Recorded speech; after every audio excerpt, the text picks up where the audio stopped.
Now it came to pass in the days of Ahasuerus, this was the Ahasuerus who reigned over 127 provinces from India to Ethiopia. In those days, when King Ahasuerus sat on the throne of his kingdom, which was Shushan, the citadel, that in the 3rd year of his reign he made a feast for all his officials, the servants, the powers of Persia and Media, the nobles and the princes of the provinces being before him, when he showed the riches of his glorious kingdom and the splendor of his excellent majesty for many days, 180 days in all.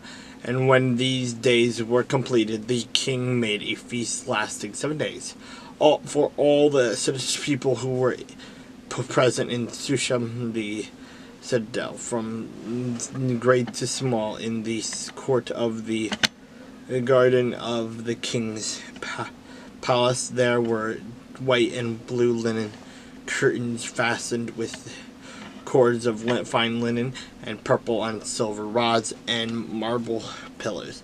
And the couches were of gold and silver on the mosaic pavement of alabaster, turquoise, and white and black marble. And they served drinks in golden vessels. Each vessel were different from the other, with royal wine in abundance, according to the generosity of the king. In accordance with the law, the drinking was not compulsory, for so the king had ordered all the officers of his household that they should do according to each man's pleasure. Queen Vashti also made a feast for the woman in the royal palace, which belonged to King Ahasuerus.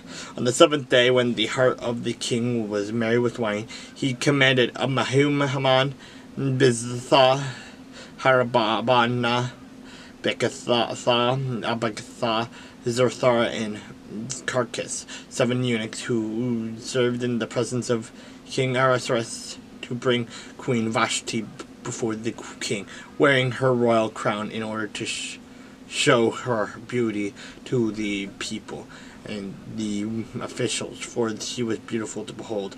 But Queen Vashti refused to come at the king's command brought by his eunuchs. Therefore the king was furious, and his anger burned within him.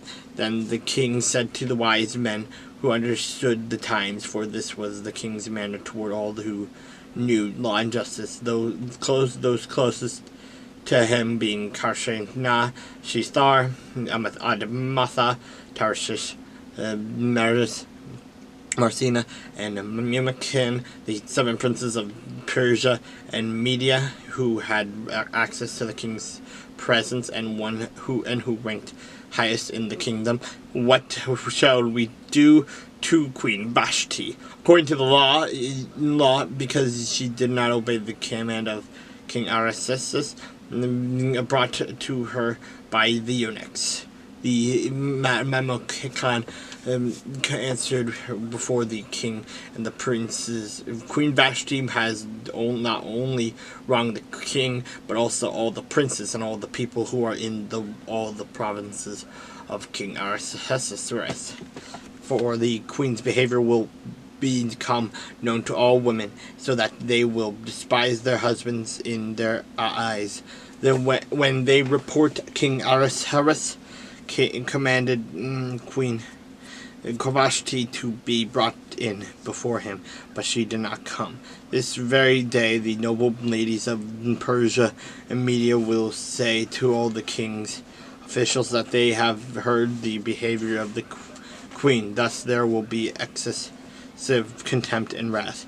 If it pleases the king, for let a royal decree go out from him, and let it be recorded in the laws of the Persians and the Medes, so that it will not be altered, that Vashti shall come no more before King Ahasuerus, and let the king give her royal position to another who is better than her.